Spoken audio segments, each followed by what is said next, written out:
Hello my YouTube family. तो आज बहुत दिनों के बाद मैं फिर से लेके आई हूँ आपके लिए कहानी लाने में हो गई बहुत देर, क्योंकि कहानी मेरे पास कोई थी नहीं और कोई कहानी बना करके मैं सुनाना नहीं चाहती थी। अब ये कहानी हॉरर है या नहीं ये आप डिसाइड कीजिएगा, लेकिन मैं इतना ज़रूर जानती हूँ कि ये कहानी आपको ज़रूर कुछ ना कुछ सिखा के जाएगी, कोई ना कोई मैसेज ज़रूर देगी, क्योंकि जो सच्ची घटनाएँ होती हैं वो मन पर बहुत प्रभाव छोड़ती हैं। और ये कहानी आपको ये बताएगी कि मृत्यु से पहले मनुष्य की मानसिक अवस्था प्रवृत्ति के अनुसार कैसे बदलती है। जिसकी जैसी प्रवृत्ति होती है उसको समय उसी तरह से इंडिकेशंस देना शुरू कर देता है। घटना मुझे सुनाई है मेरी एक फ्रेंड ने, नाम बताने से किया है इनकार, इसलिए चलिए मान लेते हैं उसका नाम है मधु। घटना अभी हाल ही की है, 2 साल पहले की घटना है। तो मेरी ये सहेली बताती हैं कि मेरी मदर इन लॉ रहती थी देहरादून, कोटद्वार में, देहरादून में रहती हैं मेरी ये फ्रेंड।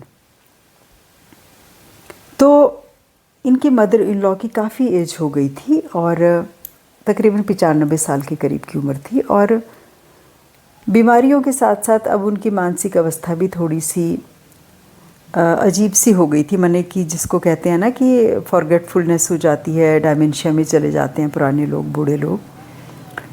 पर इनकी स्थिति इतनी ज़्यादा बुरी नहीं थी, कुछ चीज़ें याद रहती थीं, कुछ चीज़ें भूल जाती थीं। और दूसरी कुछ सालों से ये प्रॉब्लम शुरू हो गई थी कि एक जगह स्थिर नहीं रह रहा था मन।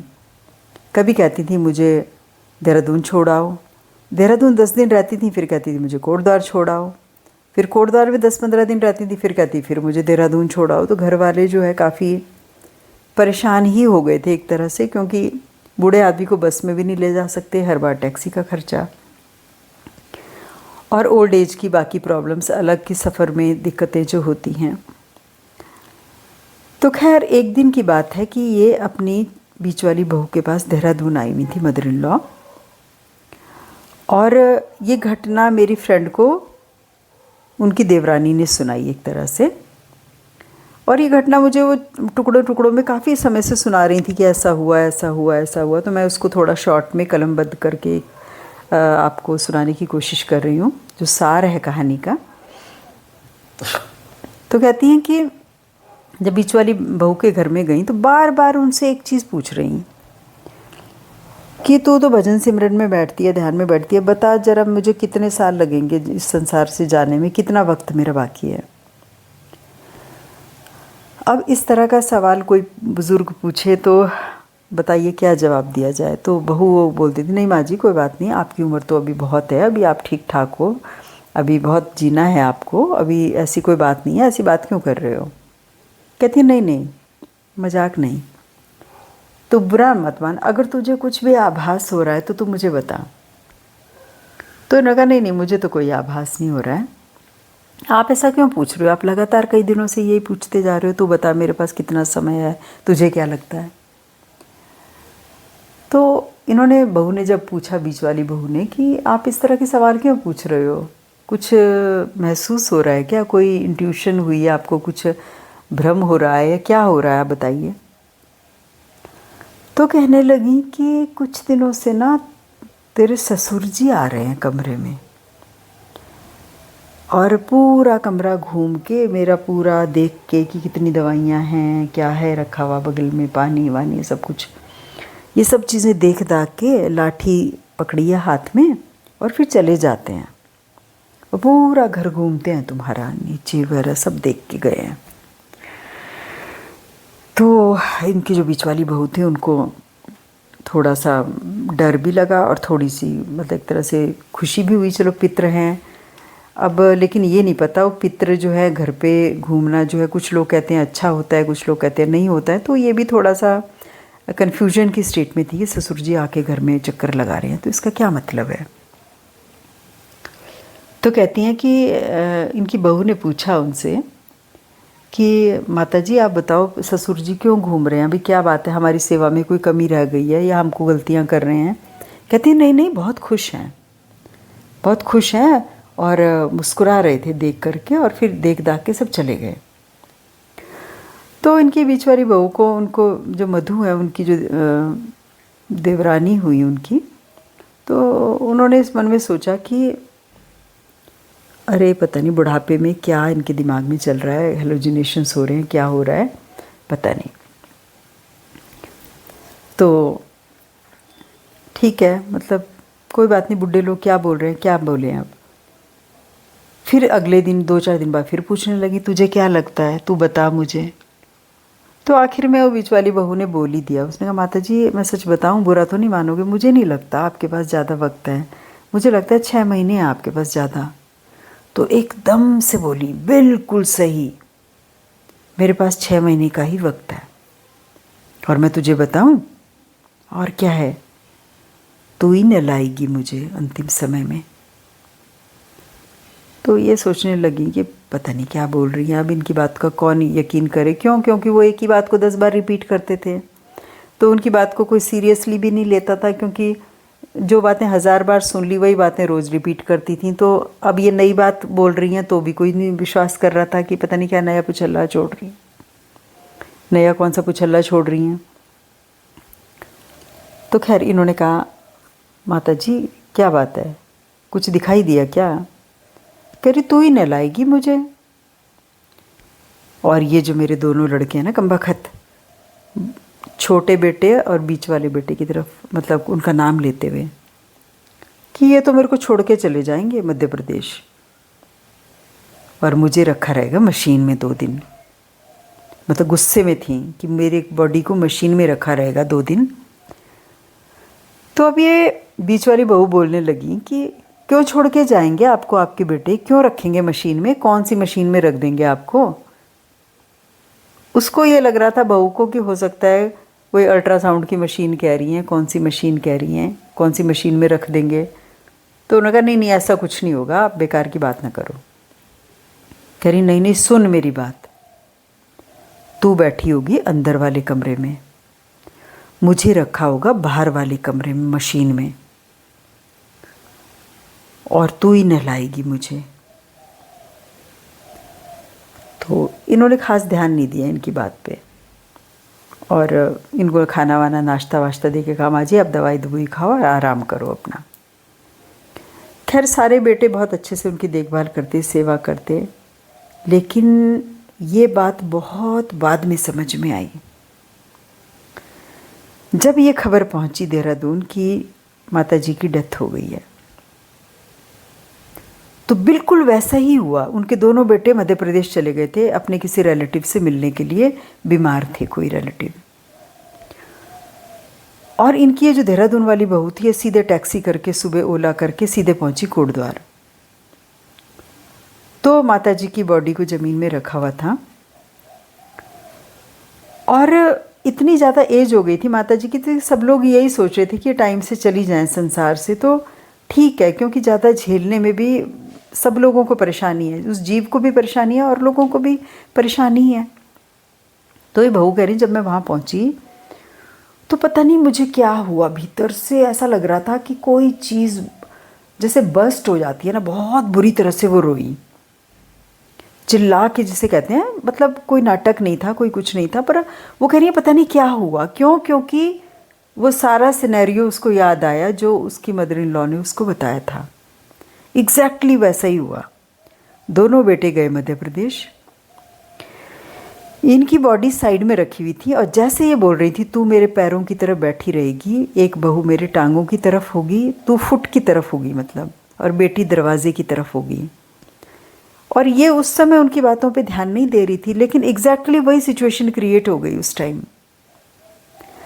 अब सबको पता चला कि दोनों बेटों की फ़्लाइट जो है मध्य प्रदेश से टाइम से नहीं पहुंच रही है दिल्ली, वो डिले हो गई है। तो बॉडी को फिर मशीन में रखना पड़ा। मशीन का इंतज़ाम बाहर वाले कमरे में किया गया, जो कि थोड़ा बरामदा था, और उसको क्लोज़ किया गया था, और वो थोड़ा बड़ा भी था, तो उनकी बॉडी वहाँ रखी गई। अब चूँकि बॉडी पहले अंदर वाले कमरे में थी, दिया वहाँ जल चुका था, तो दिया उठा नहीं सकते थे। तो बीच वाली बहू को क्योंकि उनकी सारी बात भी याद आई कि दिए को अकेला नहीं छोड़ते हैं, तो ये अंदर के कमरे में बैठ रही, बाकी सारे गांव के लोग, क्राउड जो भी देखने आती थी, वो बाहर वाले रूम में बैठती थी, यानी कि बॉडी के पास।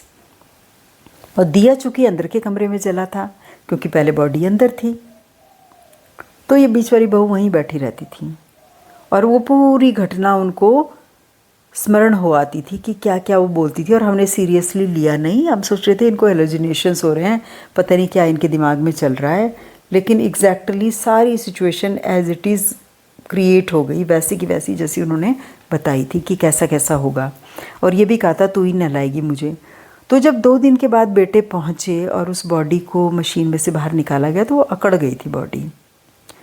तो पंडित जी कहने लगे सारी बहुएं जो है गांव की कुछ लेडीज़ जो बहू का रिश्ते में होती थी, और जो 3 बहुएं थी रिश्ते में जो खास थी, उनको कहा कि आप अंदर कमरे में इनके कपड़े वगैरह निकाल करके इनको स्नान करवाओ। और पंडित जी ने 8-9 जो है टुकड़े काट के दे दिए सोने के, 10 टुकड़े, कि इसको कॉटन के अंदर बंद करके इनके जितने भी ओपनिंग होती हैं बॉडी की उसमें डालना है इनको। तो अब जो दोनों बहुएं थी वो थोड़ा सा हेजिटेट करने लगी और थोड़ा उनको डर सा भी लगने लगा। तो फिर ये बीच वाली बहू ही थी जिसने फटाफट कैंची निकाली, उनके कपड़े काटे और फिर वो सारी चीज़ें जो भी पंडित जी ने दी थी उनके ओपनिंग जितनी भी बॉडी की होती हैं उसमें डाली। खैर अब जो बीच वाली बहू थी उन्होंने फिर ये सिचुएशन सब लोगों को बताई। जब 2 दिन के बाद वो दोनों बेटे आ गए मध्य प्रदेश से और उनकी क्रिमेशन की सारी तैयारियां होने लगीं, क्योंकि काफ़ी एज की थी और उनके एक बेटे का घर भी बन रहा था कोटद्वार में। तो उन्होंने बोल दिया था जाने से पहले कि मेरी डेथ के 2-4 महीने के बाद तुम लोग गृह प्रवेश कर लेना, मेरा ये इंतज़ार मत करना कि अपशगुन होगा क्या होगा, मेरा पूरा आशीर्वाद है और बैंड बाजे के साथ मुझे विदा करना। तो एग्जैक्टली वही किया गया, बैंड बाजे से उनको विदा किया। सारी जो थी फॉर्मेलिटीज़ जो भी होती हैं, रिचुअल्स होते हैं, सब कुछ होता है वो किया गया। हरिद्वार में उनका क्रिमेशन हुआ, सब कुछ हुआ। तो एक बहुत अजीबोगरीब बात हुई। उनके जो बीच वाला बेटा था, वो सारे ही बेटे थे जो क्रिमेशन करने के बाद अपने अपने घर आ गए, उनकी तबीयत अचानक ख़राब हो गई बीच वाले बेटे की। और क्योंकि इस वाले घर में भीड़ बहुत ज़्यादा थी और उनको पता नहीं क्यों कह रहे मुझे बहुत एंग्जाइटी और बहुत बेचैनी हो रही है, तो मैं अब 2 दिन के बाद मैं देहरादून जाना चाहता हूँ और मैं 2 दिन के बाद वापस आऊँगा। और अपनी वाइफ से भी कहने लगे तुम भी चलो। इन्होंने कहा भाई कैसे चलें, सारे गांव के लोग क्या बोलेंगे, मदर की भी डेथ हुई है, ये 12-13 दिन तक तो रहना ही पड़ता है वहाँ पर। उन्होंने कहा मैं बेशक 2 दिन के बाद आ जाऊँगा, लेकिन अभी मुझे यहाँ से जाना है। समझ नहीं आए किसी को क्या बात है, लेकिन खैर अब उनकी तबीयत ख़राब हो रही थी, उनको लगा पता नहीं क्या बात है। तो सब लोगों ने कहा कोई बात नहीं, आप चले जाओ, 2 दिन के बाद आ जाना वापस। तो वापस आ गए देहरादून। उनकी बीच वाली जो मधु की बीच देवरानी थी वो भी आ गई और उनके हस्बैंड भी आगे पहुंच गए देहरादून। देहरादून आने के बाद उन्होंने अपनी वाइफ को बताया कि मेरी छाती पे कोई बंजारन सी औरत है जो रात को आके ना छाती पे बैठ जा रही है, और बिल्कुल उसने बंजारों वाले कपड़े पहने हुए हैं और ऐसे मतलब सांवला सा कलर है, पूरी सिल्वर की ज्वेलरी पहनी हुई है और लंबे लंबे से दांत, जैसे पान खाया हुआ रहता है किसी ने, काले काले से हो जाते हैं थोड़े दांत, लाल लाल से, और उसमें ना वो तार लगी रहती है दांतों की, जो ब्रेसेस जो होती हैं, कह रहे वो भी लगी हुई उसके दांत में। और बीच में एक दांत ऐसा भी है जिसमें एक बिंदी सी लगी है, जैसे सोने की पहले ज़माने में लोग गोल्ड लगा देते थे ना दांत के बीच में, क्योंकि ये माना जाता था कि मृत्यु के समय मुंह में सोना डालते हैं। तो कोई ये सोचता था पता नहीं फिर हमें कोई मिले सोना या नहीं मृत्यु के समय, तो एक गोल्ड की छोटी सी बिंदी दांतों पे लगवा दिया करते थे। मेलों वगैरह में ये करते हैं, जैसे आजकल टैटू करते हैं, उसी तरह से मेलों में पहले होता था, दांत में गोल्ड की एक बिंदी से लगा देते थे और वो परमानेंट रहती है। वो लगी हुई है उस बंजारन के दांत के बीच में और वो मेरी छाती पे आके बैठ जा रही है।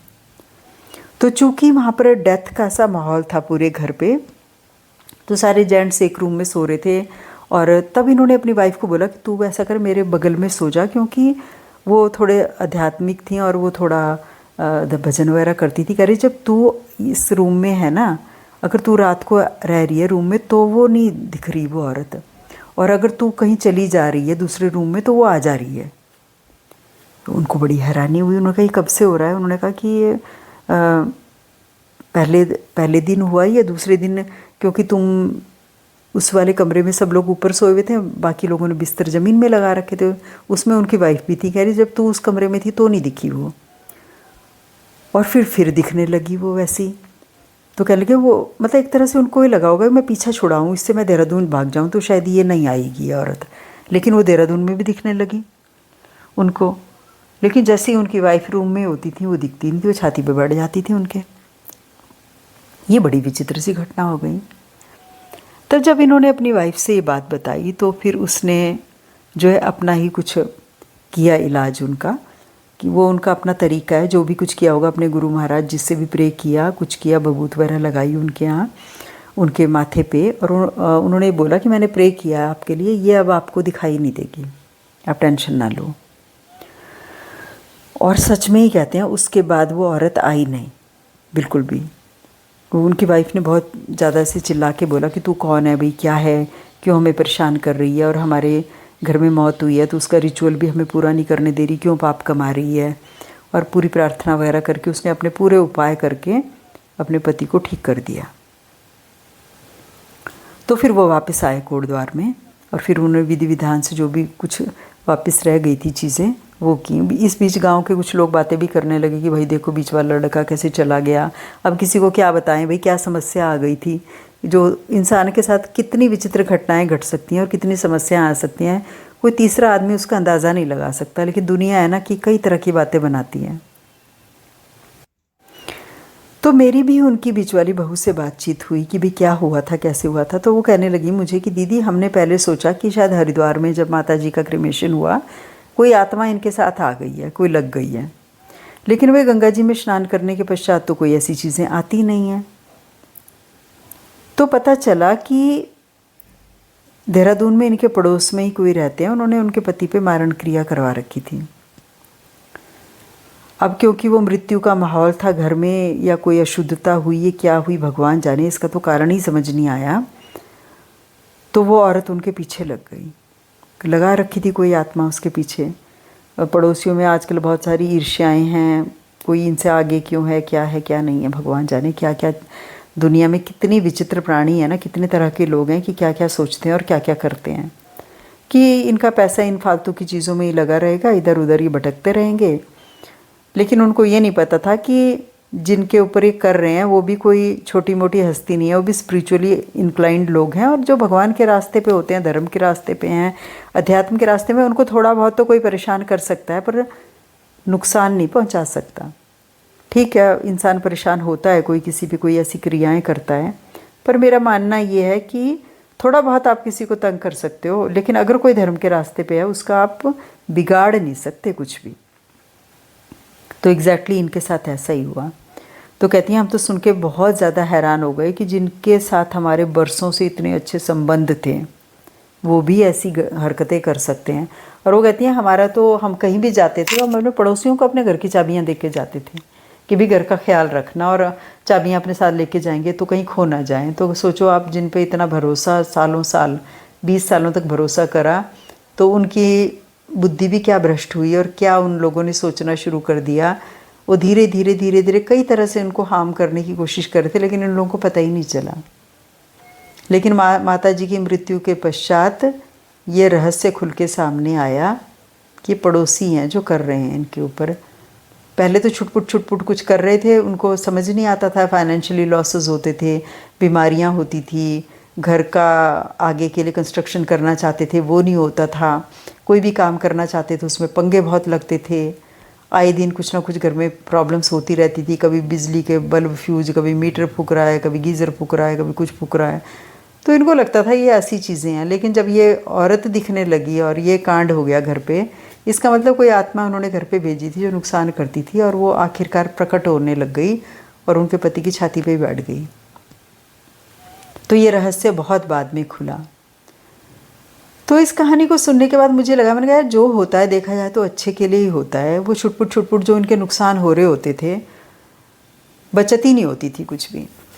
तो उसका रहस्य ये तब खुला कि जब वो एंटिटी जो है प्रकट होकर सामने आने लग गई। तब वो जब उनसे मेरी बात हुई, देहरादून में रहने वाली जो मेरी फ्रेंड है मधु, उसकी देवरानी के साथ में, तो वो कहती हैं कि मैडम अब मैंने अपने पति को काफ़ी टाइम के लिए ना बाहर भेज दिया है ताकि वो बार बार अटैक ना करें। तो मैंने कहा तेरे हस्बैंड के पीछे पड़ गई हैं क्या वो? कह रही पता नहीं क्या है, मतलब ये लगता होगा उनको कि हेड ऑफ़ द फैमिली है, यही डिस्टर्ब रहेगा तो सारा घर डिस्टर्ब रहेगा। तो कह रही हैं आजकल ना हम लोग अलग अलग ही रह रहे हैं क्योंकि हमने देहरादून में अभी मकान लिया है, तो क्या करें हमें यहाँ भी रहना पड़ेगा। तो मेरे हस्बैंड को हमने दिल्ली भेज दिया क्योंकि वो दिल्ली में भी मकान है उनका एक, और उनका दिल्ली में जॉब भी है। तो कहती हैं कि पहले तो हमने सोचा था कि हम लोग यहाँ देहरादून में ही रहेंगे, अब वो दे देंगे, वीआरएस ले लेंगे मेरे हस्बैंड, लेकिन अब लगता है कि हमें वापस दिल्ली जाना पड़ेगा और ये घर हम लोग या बेच देंगे या इसको हम किराए पे दे देंगे या हम इसको होम स्टे के रूप में कुछ भी कर लेंगे हम, लेकिन हम अभी यहाँ देहरादून में नहीं रहेंगे। तो ये घटना सुनने के बाद ना बहुत बुरा लगा और ये सोचा कि कुछ लोग ना अनजाने तो नहीं कह सकते हैं, लेकिन जो भी कुछ कह लो, ईर्ष्या में कह लो, किसी को कितना परेशान कर रहे हैं ना, ये उनको समझ नहीं आता कि कितने कर्म बटोर रहे हैं और कितने पाप कर्म कमा रहे हैं। तो चलिए, मुझे उम्मीद है कि ये कहानी आपको कुछ सिखा के जाएगी। एक तो उनकी मदर इन लॉ की जो स्पिरिचुअल इंक्लाइनमेंट था, जिसको लोग उनका पागलपन समझ रहे थे, है ना, वो भी इस कहानी से मुझे समझ में आया कि मृत्यु के पश्चात इंद्रियां कितनी प्रबल हो जाती हैं, सिक्स सेंस भी बहुत कई लोगों की बहुत अलर्ट हो जाती है और कई इंट्यूशंस देने लगती है, इंडिकेशंस देने लगती है आने वाली घटनाओं के विषय में। और कैसे माँ की मृत्यु के पश्चात ही वो एंटिटी प्रकट हो गई जो कि उनको बहुत सालों से परेशान कर रही थी, उसका भी खुलासा हो गया और आगे के लिए वो समाधान की तरफ अग्रसर हो गई है वो फैमिली। भगवान की कृपा से कोई ना कोई समाधान ज़रूर मिल जाएगा।